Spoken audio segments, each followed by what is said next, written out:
In the eastern Tehran district of Resalat, a mother stands at the edge of a flattened apartment building. She spent days waiting for rescue workers to dig through the concrete. She told them her daughter was trapped inside and that she was afraid of the dark. Eventually, crews reached the apartment.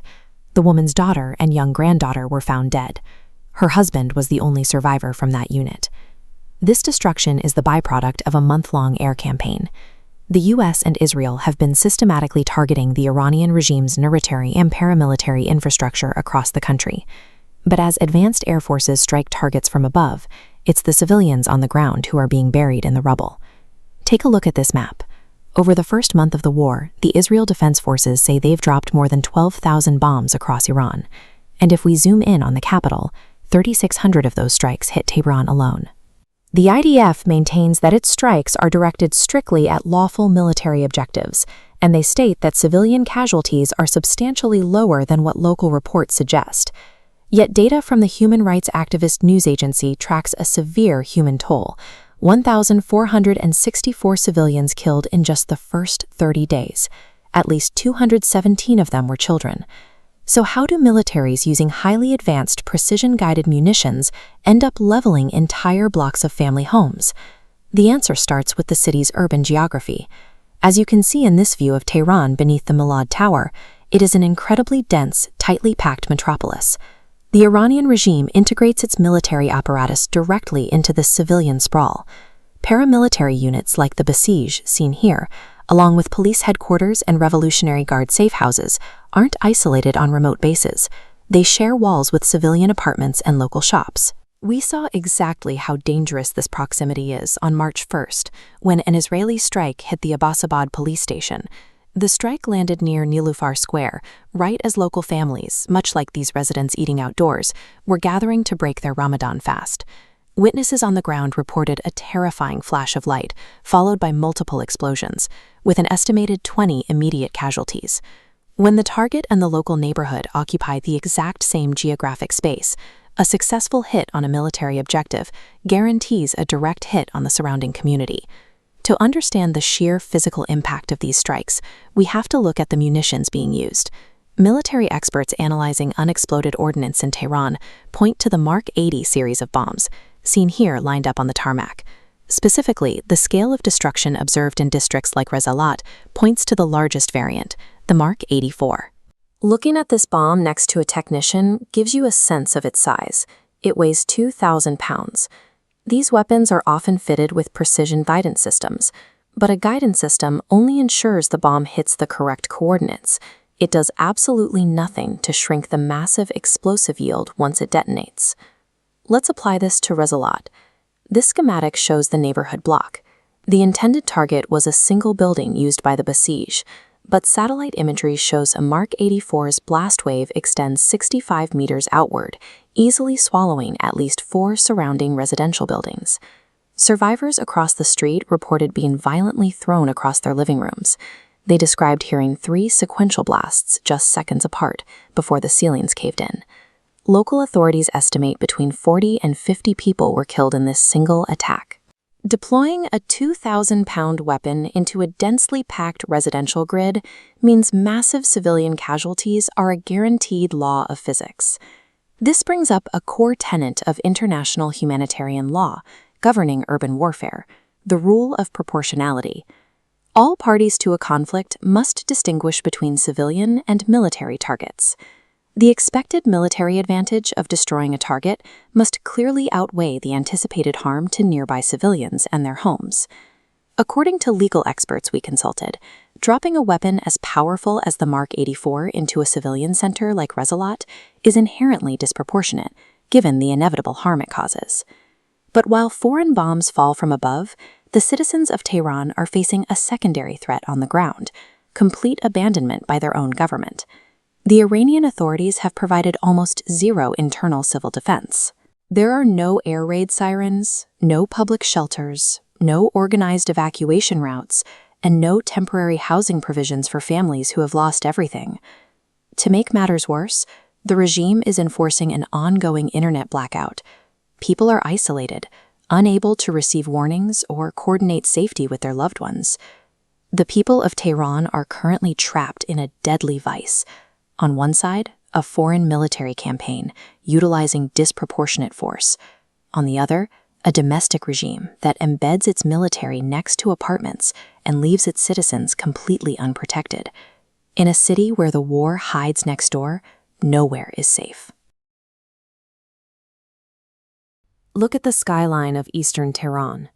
In residential districts like Resalat, families wait by the rubble to dig out their relatives. The damage in these neighborhoods aligns with the deployment of heavy munitions like the Mark 84 bomb.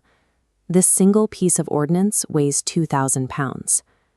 This satellite image shows the scale of the devastation. The blast footprint extends up to 65 meters away from the primary target, instantly leveling multiple multi-story apartment buildings in quick succession. In recent strikes, there are no sirens and no warnings. You only hear the explosion. Civilians have mere seconds to react before the structure fails. Surviving that kind of catastrophic collapse requires a specific sequence of actions. We are going to walk through a 4-step survival protocol rooted entirely in disaster medicine and physics. It requires no special equipment. Understanding the scientific forces of an explosion provides the practical knowledge necessary to navigate the first critical minutes of a strike. The detonation creates a blast wave, a dense positive pressure wall of air traveling outward at 8,000 meters per second, followed instantly by a negative pressure vacuum. This wave acts as a solid physical wall, tearing through concrete, structural supports, and human tissue with devastating force. Step 1 is securing the triangle of life. If a strike is imminent, immediately drop to the floor next to a dense, heavy object, like a washing machine or a solid sofa. Never stay in the center of the room. This cross-section shows the mechanics in action. When the ceiling collapses, it will hit the dense object and rest against it.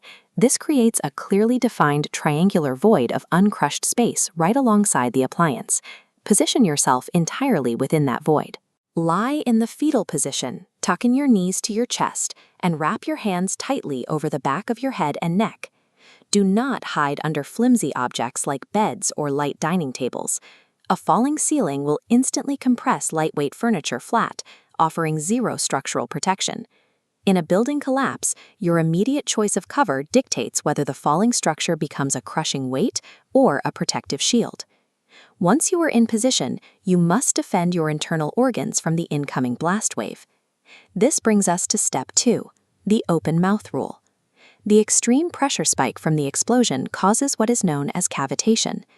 Because your lungs and intestines contain air, the shock wave violently compresses those organs and then rapidly expands them, tearing the delicate tissue apart and rupturing your eardrums. This anatomical graphic explains the countermeasure. Right before or during the blast, open your mouth widely and breathe deeply. This immediately equalizes the pressure between your internal organs and the external environment, preventing the organs from rupturing. The moment the building settles, you face a new threat. This image shows the immediate aftermath of a strike, a dense layer of gray dust coating the ruins.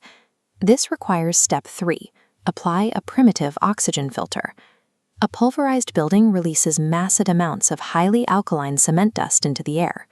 Inhaling this particulate matter burns the lungs and causes fatal suffocation within minutes. Immediately tie a wet cloth, using water or any available liquid, securely over your nose and mouth. Studies in disaster medicine show this simple action increases your chance of avoiding particulate suffocation by 40%. Surviving the initial structural collapse achieves nothing if you ignore the secondary and visible killers of internal pressure and toxic bust. If the building comes down and you survive the drop, you will likely find yourself buried under the rubble in complete darkness. Step 4 determines your rescue. Use the 3-tap method to communicate. Shouting for help is a deadly mistake.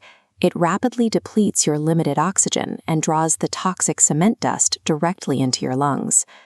Instead, find a hard object like a stone or a piece of metal. Strike a solid concrete surface rhythmically. Make 3 rapid taps, pause, and then make 3 rapid taps. This model of sound waves proves why this works.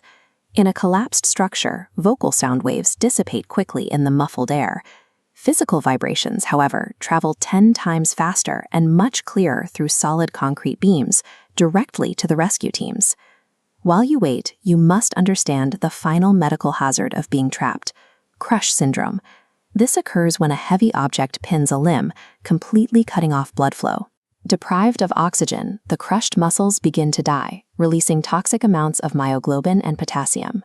If untrained rescuers suddenly lift the debris, that trapped blood floods back into the circulatory system. The sudden rush of potassium to the heart causes instant cardiac arrest. When buried alive, survival favors the patient, calculated mind. Uncontrolled panic and rushed, brute force rescue attempts often prove fatal. Let's review the protocol. 1. Find the triangle of life next to a dense object. 2. Open your mouth to equalize blast pressure. 3. Secure a wet cloth filter over your airway. And step 4. Tap a solid surface, do not shout. A 2,000-pound bomb vaporizes concrete and shatters steel. But executing these 4 precise steps forces human biology and basic physics to work in your favor. Take the time to mentally rehearse these steps today. Share this protocol with your family and your neighbors so they know exactly what to do when the dust hits. We cannot control the devastating chaos of modern warfare, but mastering these basic principles of disaster medicine provides the functional agency to protect our own lives.